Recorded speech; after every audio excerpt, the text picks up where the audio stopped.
Katie Wilson is a political outsider and was just elected, just becoming mayor-elect of Seattle, beating the incumbent there by a razor-thin margin. So we're just getting the results now. And Wilson did not shy away from the socialist label during the campaign, saying in part, quote, "Yes, I am a socialist. I'm fine with being called a socialist." And as these headlines show, her victory creating shockwaves on the right, Fox News, Newsmax, Washington Examiner, all quick to call her a socialist, obviously, from their perspective, a very negative thing. Mayor-elect Katie Wilson is now out front for her first national interview since winning the race. And Mayor-elect, I really appreciate your time. And I want to get to this issue because this word socialist, it is now so important in America and such a topic of conversation. And you clearly are proud of being called a socialist. You're not afraid of it. Can you explain what it means to you in terms of what you're going to do as mayor with one of the biggest cities in America? Sure. And I mean, I'll say, while I don't shy away from the label, I certainly didn't run on it either. And I think we're really in a moment now where people care a lot less about labels than they do about results.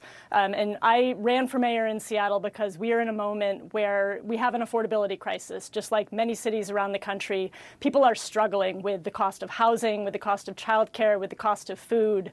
And people are really looking for city leadership that's going to tackle that affordability crisis and our housing crisis with everything we've got. We also have a severe homelessness crisis here in Seattle, and people are really looking for meaningful solutions. We have rates of unsheltered homelessness higher than just about anywhere in the country. So those are the issues that I've been running on. And, you know, for me, being a socialist is really, first of all, it's about a belief in good governance, right? I think it's really damaging when people lose faith in the ability of their government to successfully tackle big challenges, when they lose faith in their government's ability to deliver services for the people. And so I'm really excited to get to work to make sure that the city of Seattle is delivering for people, and that we are responsive and communicative and doing the things that people want their government to do for them. So obviously, you just mentioned some of the words that here in New York we heard a lot from the mayor-elect here, Zohran Mamdani, right? When you talk about affordability. But the word echoes don't end there, Mayor-elect. Let me play some of them. The very clear twin crises of affordability. We are facing an affordability crisis. Truly affordable homes. Affordable homeownership. This city is your city. This isn't their city, it's yours. A new generation of leadership. We can see with our own eyes that we need new leadership. I mean, we sometimes will put what we call a montage together like that, Mayor-elect. It doesn't get easier than that one. I mean, it really does sound, you sound so much alike. I guess I'm just curious, have you ever met him? Have you talked to each other at all since either of your victories, which are so important on coast to coast?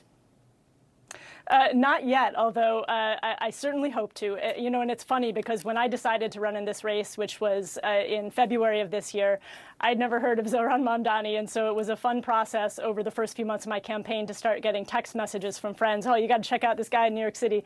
And so I really do think it's remarkable and also makes a lot of sense, right? I think that there are some similar conditions playing out here in Seattle to New York. You know, obviously the affordability crisis being a big one. And yeah, there's some very similar dynamics. And I'm really excited to have a coast-to-coast partnership on driving forward this vision of an affordable city. So one part of your platform, as you called it, was to, quote-unquote, Trump-proof Seattle. And that included, Mayor-elect, telling your voters that you would protect neighbors and defend Seattle's status as a sanctuary city, right? The crucial words. You know, President Trump is adamantly against that. He sent the ICE, National Guard, into Democratic city after city to crack down on illegal immigration. Are you worried at all that your win, your proud ownership of being a socialist, could put Seattle as the next target? I mean, I think Seattle has been on lists from the very beginning, and it's something that we need to be prepared for. And I really think that the key here is unity, right? We don't need federal troops. We don't need the National Guard in our city. We can address our own problems, and making sure that we are united within Seattle. Our city government is working in lockstep with all of the amazing organizations, advocates we have on the ground that are here to protect immigrants' rights, making sure that the city's working with King County, with our state government, and really making sure that we are are working from a position of strength, and also, of course, learning from all of the cities around the country that have faced this already. So I want to ask you one other thing, because you sit here as a mayor-elect, you're in your early 40s, you've accomplished so much at such a young age. And in that context, you have been open about the fact that you have done that with your parents' help, that your parents who live across the country have sent you checks to help pay for your toddler's childcare, right? That with all the things that you've accomplished, when it comes to affordability, that you still needed that. Now, Fox News and the New York Post have framed that in a negative way. They have said, Mayor-elect, that you are, quote unquote, living off your parents' money. I'm curious how you see it, because this is something you've been very open about. Do you think that people in Seattle see this as a negative or as a positive that people can relate to? Well, I'll say that my opponent's campaign and the corporate PAC that tried to stop my election certainly cast it as a negative thing.